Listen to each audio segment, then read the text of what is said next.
Doctor Mridula, Indore से। राधे राधे स्वीकृति। सादर प्रणाम पूज्य गुरुवर। अनेक संत जन कहते हैं कि भक्ति मार्ग में साधक का एक इष्ट होना चाहिए। मेरी दुविधा यह है कि प्रसंग चर्चा के अनुसार मैं कभी राम भजती हूँ, कभी कृष्ण और कभी हनुमान जी। अतः मेरा प्रश्न यह है कि क्या साधक का एक इष्ट होना भक्ति मार्ग में अनिवार्य है? यदि हाँ, तो एक इष्ट पर आस्था सुदृढ़ और स्थिर कैसे हो? देखो, उपासना सबकी, सब भगवत स्वरूपों की आराधना से ही प्रारंभ होती है। जितने भी हमारे भगवत स्वरूप हैं सब विराजमान होते हैं लगभग लगभग प्रारंभ में। धीरे धीरे जब उपासना का रंग आता है तो फिर इष्ट आसक्ति प्रकट होती है। ये गुरु कृपा पात्रों में होती है।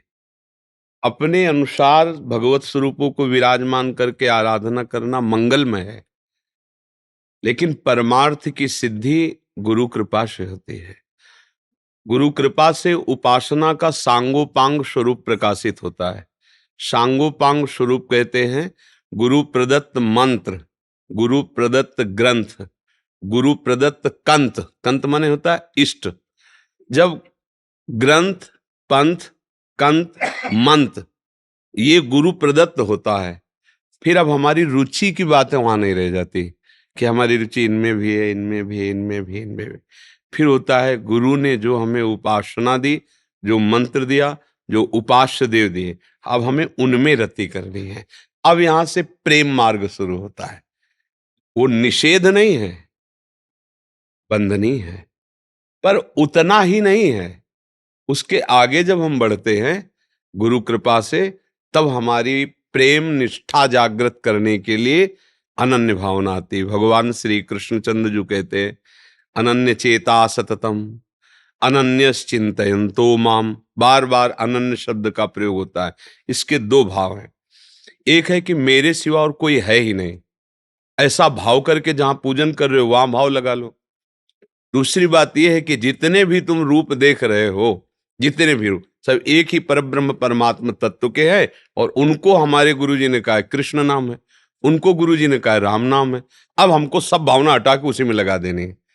जैसे गोस्वामी जी कह रहे हैं, बने तो रघुबर ते बने और बिगड़े तो भरपूर, तुलसी औरन ते बने ता बनबे पे धूर। तो क्या इनको ज्ञान नहीं है क्या सब भगवान के स्वरूप है? अरे वो पहले कह रहे श्री राम में सब जग जानी, कह रहे ना, तो फिर और कहां से आ गए?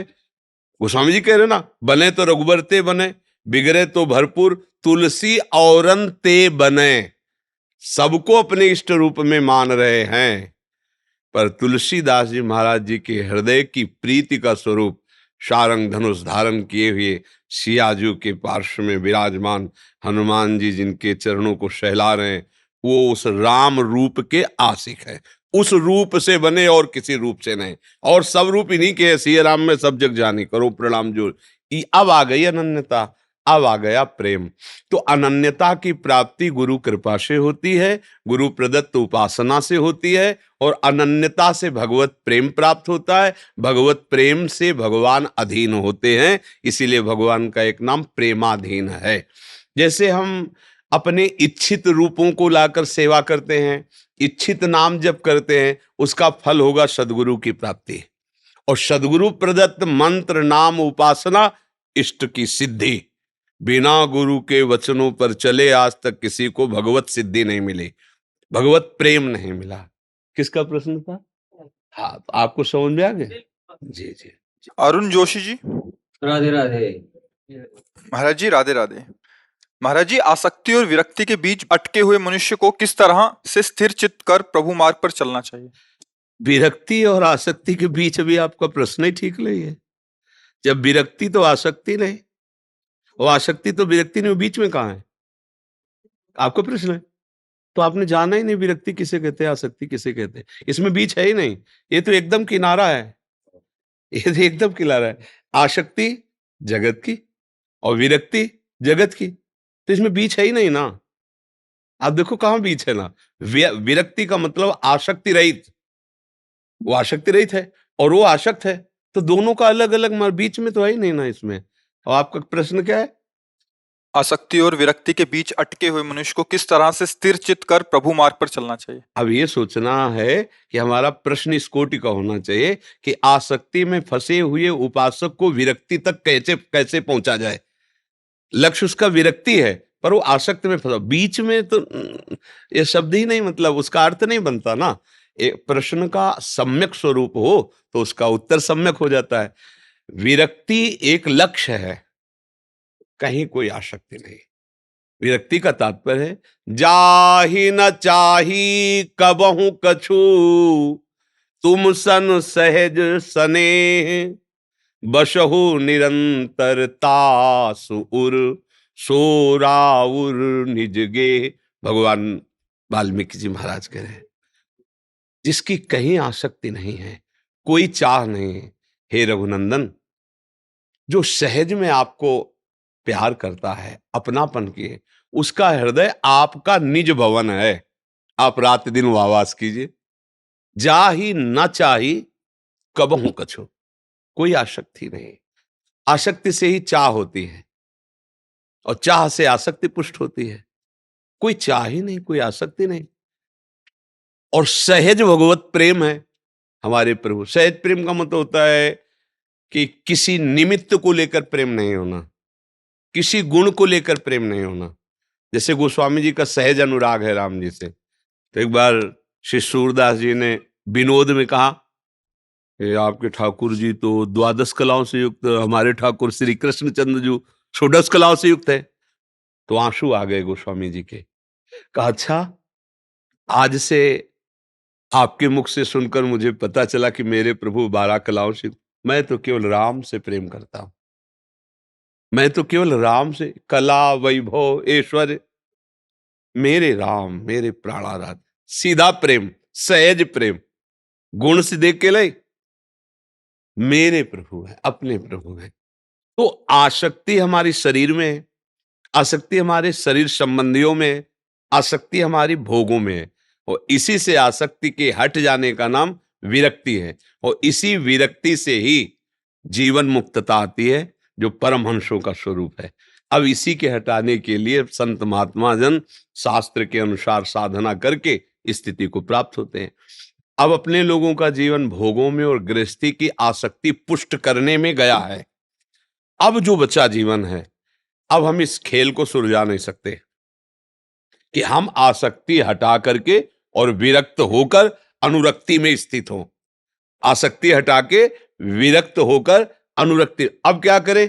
एक बात रह गई केवल, आश्रित होकर पुकारो उनको, बस हमारी बात मान लो। अब युद्ध करने का समय निकल गया। अब कितनी श्वासें रह गई कुछ पता नहीं। तो क्या करें? जितनी श्वासें रह गई, पहली बात आश्रय। हे करुणा निधान भगवान, आपकी माया से भूल करके मैंने अपना जीवन इतना व्यर्थ गंवा दिया। आज से मैं आपको अपना स्वामी, अपना जीवन धन वरण करके और एक श्वास भी खाली नहीं जाने दूंगा। आपको पुकारूंगा, राधे श्याम, या जो गुरुदेव ने नाम ने, राधा राधा राधा राधा, निश्चित भगवत प्राप्ति हो जाएगी। अब अपने पास समय लड़ाई लड़ने का नहीं रह गया कि आसक्ति का त्याग कर वैराग्य युक्त होकर अनुराग के ये कौमार अवस्था से महापुरुषों के संग में जो हैं वो इस लड़ाई पर विजय प्राप्त करते हैं। अपने लोगों के लिए बड़ी सुविधा है। जैसे मुगल सराय से ट्रेन आ रही है, कितने स्टेशन पार करते आई, मथुरा में खड़ी हुई। अब हमें मुगल सराय से नहीं चढ़ना है, यही मथुरा से चढ़ लिया और जहां जा रही वहां में पहुंचा देगी। इंजन आ रहा मुगल सराय से, डिब्बे में जिसमें बैठना उसमें पावर है नहीं। इंजन के ऊपर 2 ही 4 लोग बैठते हैं, डिब्बे में सैकड़ों लोग बैठते हैं। डिब्बे से ज्यादा यात्रियों को ढोता डिब्बा है और पावर बिल्कुल नहीं है। इंजन के सहारे चलता है। बस बात इसको समझो। गुरुजन महापुरुष जो यात्रा तय करके आ रहे हैं, वो हम यात्रा तय नहीं कर सकते। अब हमें मथुरा स्टेशन में मिल गए, अब हम वहीं बैठ जाते हैं। गुरुजन जो संत महापुरुष है, ये डिब्बा है, और भगवान आचार्य ये इंजन है। डिब्बे में बहुत लोग होते हैं, पर वो उसका कनेक्शन होता है इंजन से, इसलिए लक्ष्य तक पहुंचा देता है। हमको अब साधना पक्ष में नहीं जाना, अब साध्य पक्ष में रहना है। बिगड़ी जन्म अनेक की, अब वहीं सुधरे आज। होई राम को, पहले भगवद आश्रय, फिर नाम जप, राधा राधा राधा। आखिरी श्वास जो होगी वो भगवत प्राप्ति ही होगी। अब इसके त्याग, वैराग्य, अनुराग, इसके लिए समय नहीं रह गया है। शरीर साथ नहीं देगा। अब जैसे जो त्याग वैराग्य की परिभाषा के अनुसार चला जाए, देखो कलयुगी शरीर है, 20-20, 25-25 वर्ष के जवानों के ब्लड प्रेशर हाई लो हो रहे हैं, शुगर है, क्या क्या पर ये वैराग्य धारण करेंगे। वैराग्य क्या, कई कई दिन भोजन न मिलना, भयानक शीतलता, गर्मी, कष्ट सब सहते हुए निरंतर भगवदाकार वृत्ति, लोगों का अपमान मान सब स्वीकार करते, बड़ी यात्रा है, और उसका जो फल है वही तुम्हें मिलेगा। खास बात ये है, फल वही मिलेगा। बस अवलो नसानी अवना न सही हो, और भगवद आश्रय और नाम जप, वही गोस्वामी जी के वचन परम सत्य है, बिगड़ी जन्म अनेक किया वही सुधरे आज। बस इसमें लगन लग जाए तो है। सुना अच्छा लगा, लेकिन चिंतन संसारिक होगा। अगर आप अपना भजन शुरू कर दो तो जितनी आयु बची इतने में भगवत प्राप्ति हो जाएगी। शाम तक मर जाए तो शाम तक भगवत प्राप्ति हो जाएगी, 10 वर्ष में मरे तो 10 वर्ष में। हमें चिंता नहीं करनी। अगर अभी गेट के बाहर निकलते प्राण छूट जाए तो भगवत प्राप्ति हो जाएगी। क्योंकि जब कोई महान कार्य किया जाता है तो किसी को साक्षी बनाया जाता है, नहीं? जैसे ब्याह होता है तो पंडित साक्षी होता है, ऐसे हर जगह साक्षी रखा जाता है कि हम भगवान को साक्षी करके आज से ये व्रत लेते हैं। तो वृंदावन धाम में कुछ भी बोलो साक्षी करने की जरूरत नहीं, क्योंकि इतना महान धाम साक्षी है।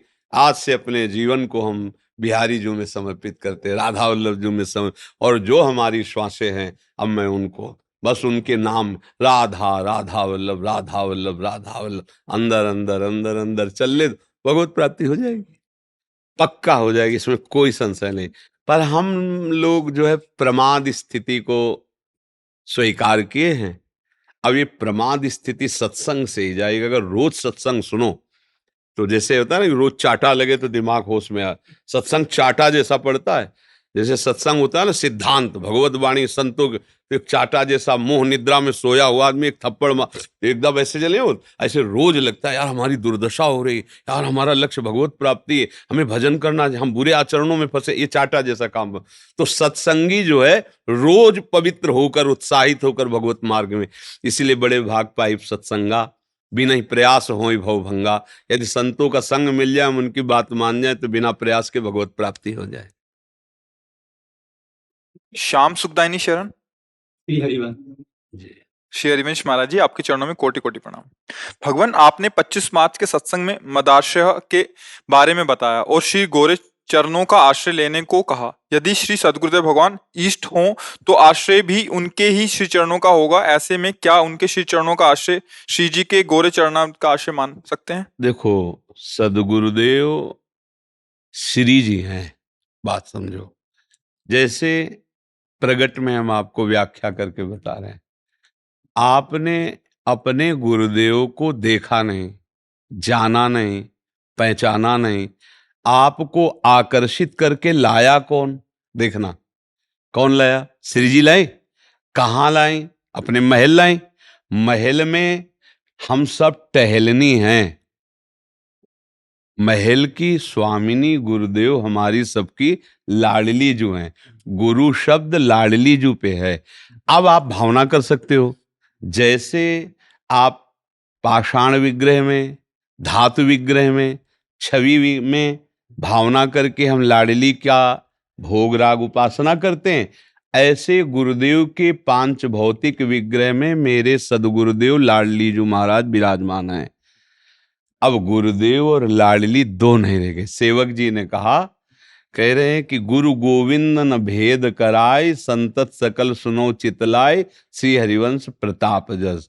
और हमारे हित सिद्धांत में हित स्वरूप सो विविहिये, हमारे प्रिया प्रीतम के हृदय में हमारे गुरुदेव, हित माने प्रेम, जो प्रेमावतार हरिवंश महाप्रभु हैं, हित स्वरूप सो विविहिये, और विविकर बंसी माए, और सखी स्वरूप सखीन में यो हित नित्य।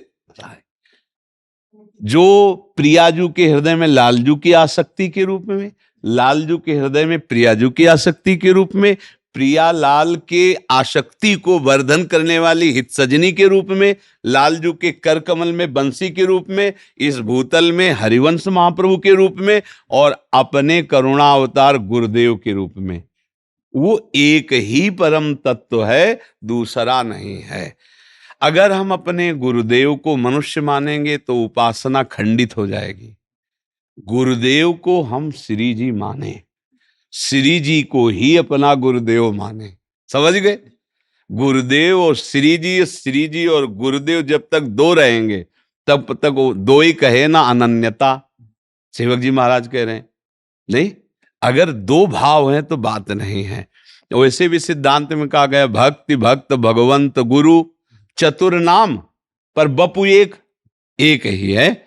ऐसे ही आराध्य देव, इष्ट देव और गुरुदेव, फिर जब भाव आगे बढ़ाए तो चराचर, चराचर सर्वान वस्तुतया निरीक्ष परम स्वाराध्य बुद्धिर्मम ये क्रूरापि पापिनो न च सताम संभाष्य दृश्याश्चये। जो क्रूर हैं, दुष्ट हैं, पापी हैं, नीच, वो भी मेरे प्राणाराध्य राधा वल्लभ लाल ही। अल्यो अब सिद्ध हो गया, बात उसकी सिद्ध हो गई। चराचर जगत गुरुदेव, चाहे गुरुदेव का हो चाहे इष्ट देव।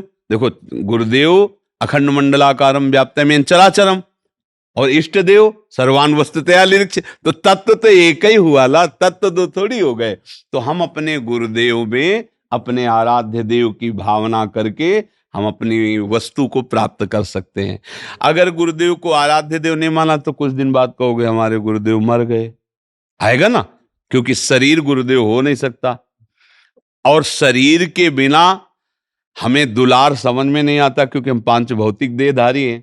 हमारी कान में शब्द शरीरधारी गुरुदेव के पड़ेंगे, शरीरधारी गुरुदेव हमें डांटेंगे, शरीरधारी गुरुदेव माँ की तरह दुलार करेंगे, तब हमारा पोषण होता है। इसीलिए वही हित तत्व गुरु वपु धारण करके अपने लोगों को दुलार करके स्वरूप में स्थित कर देता है। हितजू महाराज श्री जी यही हमारे गुरुदेव हैं, उन्हीं की कृपा से हमारी बात बनती है। तो भावना हमें अपने गुरुदेव में इष्ट देव की ही करनी है। गुरु ही इष्ट है, इष्ट ही गुरु है, गुरु गोविंद न भेद कराए। और ये जिसकी बात बन गई वो सब कुछ प्राप्त कर लिया। और ये जब तक बात नहीं बनती तब तक ये लगता है गुरुदेव एक संत हैं, थोड़ा भजनानंदी है, ऐसा है, तो फिर वो उनकी बात का रंग नहीं आएगा। जैसे हमारे यहाँ विट्ठल दास जी महाराज हुए हैं, बहुत रसिक अनन्य। महाप्रभु ने उनको आदेश किया, राज की सेवा के लिए उनको बुलाया गया था। महाप्रभु ने कहा ठीक है आप सेवा में जाइए। तो उन्होंने कहा हम आपकी जूठन के बिना और आपके दर्शन के बिना प्राण त्याग देंगे, जी नहीं सकते। अब ये आप सोचो कि आज्ञा पालन कैसे हम कर पावे और हमारी इच्छा की पूर्ति कैसे हो। उसी समय महाप्रभु की छवि बनाई गई, उसी समय पहली रचना हुई और रोज महाप्रभु का जूठन विट्ठल दास जी के लिए ऐसे घोड़ों से व्यवस्था की गई थी। राधा वल्लभ लाल जी के जूठन के लिए नहीं कहा, हितजू के जूठन के लिए कहा। और गुरु जूठन और गुरु दर्शन से ऐसी इष्ट निष्ठा प्रकट हुई कि एक दिन जिस राजा की सेवा में थे वो राजा द्वारिकाधीश के दर्शन करने गया, तो उनके इष्ट द्वारिकाधीश थे। कई दिन वहां रहे दर्शन के, पर विट्ठल दास जी एक दिन भी नहीं गए। तो विरोधियों को भाव बना कि इनको अब हटाने का बढ़िया अवसर है। तो उन्होंने कहा देखो ये बड़े भगत बनते हैं, आपके इष्ट देव द्वारिकाधीश हैं, वे द्वारिका में आके भी एक बार दर्शन करने नहीं गए। तो राजा ने सभा में उनको बुलाया। ये तो जानते थे महामहिम भक्ति से युक्त है, पर ऐसी क्या भक्ति है। तो उन्होंने कहा कि आप द्वारिकाधीश के दर्शन करने क्यों नहीं गए। तो उनका हमें आवश्यकता नहीं है। बोले ऐसे कैसे आप बोल सकते हैं, भक्त है, भक्त ऐसे क्या, ये आवश्यकता का विषय है, ये तो श्रद्धा।